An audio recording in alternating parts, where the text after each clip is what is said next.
Que s'est-il passé avec Mehdi Guizar? Ce chroniqueur d'émissions radio en France, algérien, entrepreneur en région parisienne, très apprécié des Français. Ses propos tenus sur une télé en Algérie ont soulevé en France une vive polémique. Il dénonce le Maroc qui serait téléguidé par un régime sioniste, je le disais en titre. Enfin, il dénonce plusieurs petites choses. J'aimerais comprendre pourquoi une telle polémique suscitée par les propos de Mehdi Guizar. Racontez-nous tout. Alors, on n'a pas beaucoup d'éléments pour répondre au pourquoi. Néanmoins, il faut se rappeler deux choses. Il y a une élection prochaine en Algérie.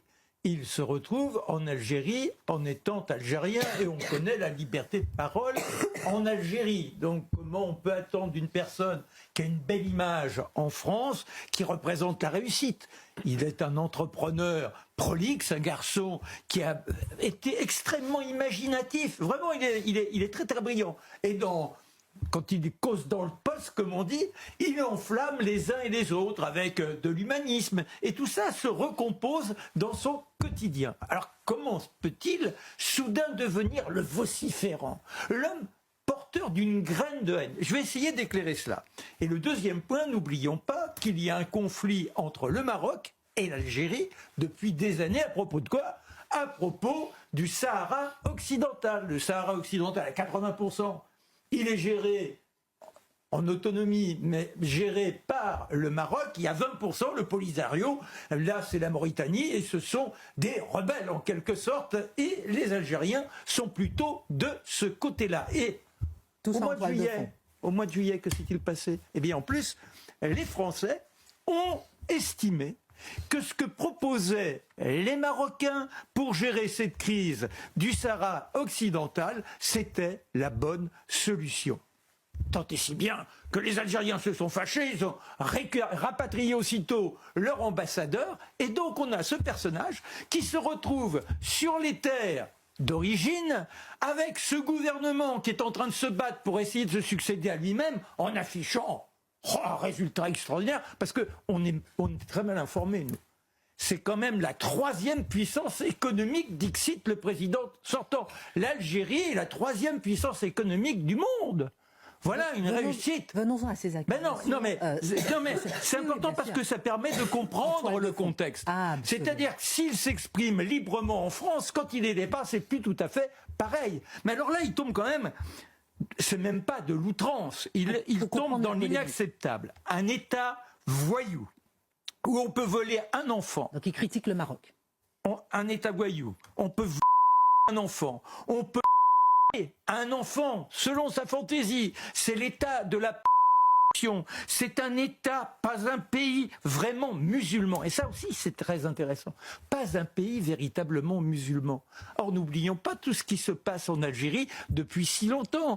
Toutes ces guerres civiles qui sont menées par les musulmans les plus virulents. Et alors là, il dit, cet État est un État mené par les sionistes. Et il accuse qui? André Azoulay, homme de 83 ans. Très connu. Il dit, c'est un Israélien. Mais pas du tout. Il est né au Maroc. Il a fait une bonne partie de sa vie en France. C'est un homme qui est un esprit de paix comme il n'est pas permis. Il ne fait pas partie des sionistes radicaux. Que non, dès 1970. Qu'a dit André Azoulay, qui est conseiller du roi du Maroc, d'abord de Hassan II et puis maintenant de Mohamed VI? Eh bien, qu'a-t-il dit? Il a dit il faut qu'Israël laisse en quelque sorte l'espace à la Palestine, qu'il y ait un territoire palestinien.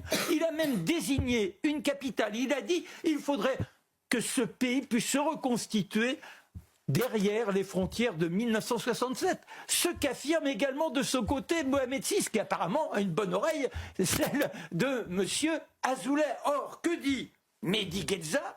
C'est que cet homme, le roi, est un sacripant qui veut sacrifier le Maroc, qui veut sacrifier les musulmans au profit des sionistes les plus radicaux. Si je vous rapportais tout ce que le roi, depuis des mois, assène pour plaider la paix, il est du côté de Biden, il est du côté de l'ONU sur toutes les résolutions, et il dit on ne peut pas continuer comme ça, il faut qu'enfin ça cesse. Mais qui aujourd'hui n'est pas dans cette idée-là, dans ce désir-là, dans ce souhait-là le plus sincère? Et ce qui est reproché à Mehdi Guezar par les internautes, c'est le fait aussi qu'il accuse le Maroc d'interdire des manifestations pour soutenir les Alors, Palestiniens. soi-disant un décret. Or, il y a des manifestations. Et je vous dis, en plus, c'est que le roi il soutient la Palestine. Et puis après, il dit aussi, c'est un état de...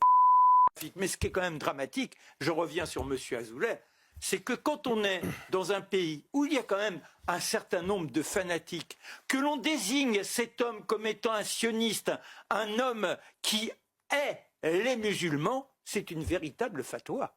Et c'est ça qui est véritablement intolérable dans ce que ce monsieur a exprimé, et il a perdu en quelques minutes tout le crédit qu'il avait constitué depuis des années en apparaissant comme un garçon charmant, symbole d'une belle réussite, symbole d'une intelligence et d'un esprit d'entreprise, un humaniste, comme quoi il faut toujours se méfier de certains mots quand on les utilise trop souvent.